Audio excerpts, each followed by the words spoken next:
try! It was going either way. Yeah, I think it was sort of a true test match. The conditions when we rocked up, you know, we were in for that sort of grind, in for that battle.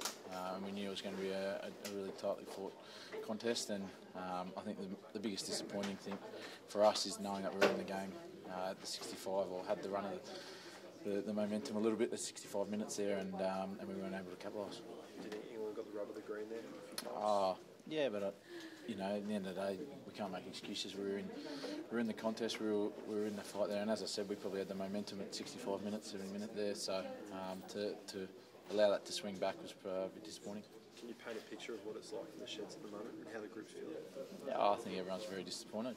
I think there's a lot of devastation amongst the group, but what we do now is we learn in how we learn how to win in all conditions. We learn how to win. Have to learn how to win away from home, and in cauldrons like this, you know, when you come up against great sides who played, you know, a consistent way, we have to go find a ways to win.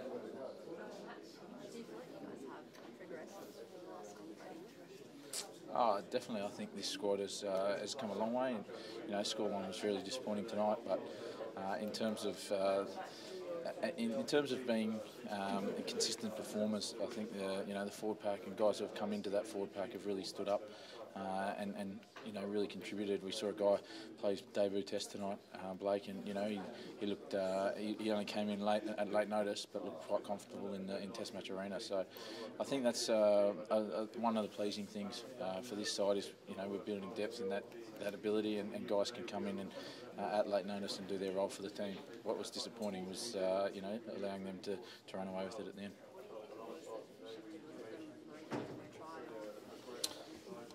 You know, probably a combination of things, and probably us just pausing for a little bit and not reacting or not winning those big moments when they arose. So that was probably the biggest disappointing thing that we'll probably reflect on.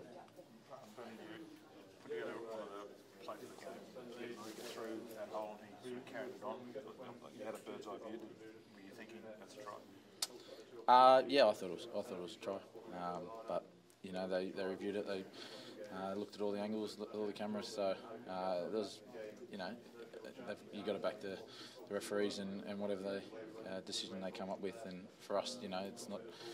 You can't reflect on it on the field. You've just got to move on with it and deal with it. And you know, that's when I suppose we were in the game, and then not reacting probably quick enough, or not winning the next couple of moments after that was probably what let us down.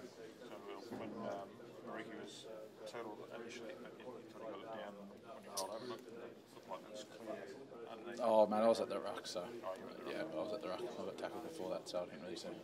Was there a lot of emotion flying around half time, particularly, you know, as far as the Wills is against you at that point?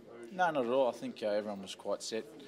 In terms of the plan of attack that we had to come out with after half time, I thought the guys did extremely well to hold them out there just before half time with our defence on the goal line, and to only concede that one penalty was probably a lift and a shift, and there's a bit of confidence in guys knowing that we were able to do that.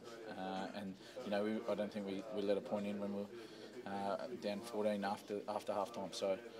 In that regards, everyone was clear in their role and knew we had to work hard and work for each other, and I thought the guys really responded well to that challenge. Do you feel is there a sense of injustice when you look at that scoreline, such a big scoreline? Yes and no, they're a good side, you know, and they took their opportunities, especially late there, and they ran around with it. So, you know, we can speculate about the scoreline, but at the end of the day, it is what it is, and that's probably for us to look back on and be disappointed with. There are a couple of teams worthy of challenging the All Blacks now. The Wallabies knocked them off in their last game. England waiting sort of building the winning conditions tonight, one world kick. There's a couple of nations possibly. I think Test match rugby is thriving. There's a lot of teams, you know, who are really lifting, and teams, you know, challenging all the top tier nations. So for us, it's something that we've prepared for, you know, especially coming over here and playing against these sides in Northern Hemisphere conditions. That is something we've got to lift to and adjust to, and that's the great thing about Test match rugby, that every team can really rise and lift and challenge any other team on the day. We all remember what happened in June against against Scotland. What are you expecting from them next week to finish off the tour? Yeah, I think it's going to be a really tight contest. Scotland have always troubled us. They're always a really tight game, and you know they play with a lot of passion, and especially with the new coach in Gregor, he's really, I thought, galvanised their side, and they can play with a bit of flair. So for us, it's going to be a tremendously difficult test match, especially at Murrayfield there, and something that we're going to have to get up for. Yeah, plenty of motivation though. Definitely. I think we've seen the growth in this side throughout this year, and for us, it'll be finishing on a high note. And a lot of young guys on their first tour or their first Wallaby season. So for them, they've got to really take every challenge and really every opportunity they get in this gold jersey. And next week's going to be one of the biggest tasks they've had. So it's going to be a really exciting test match, and probably looking forward to a really good week of prep leading into that last game. When you were here in 2015, you really touched in the spirit. How much tougher are they now as a group of people?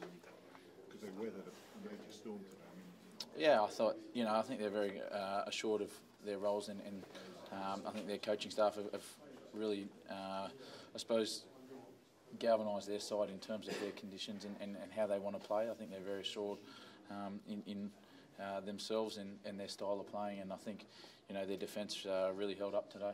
They really put us under a fair bit of pressure there, especially when they sort of came from outside in and that rush defence and that pressure defence, and that's something that they've definitely grown into, and they're a really quality side, and they're second in the world for a reason.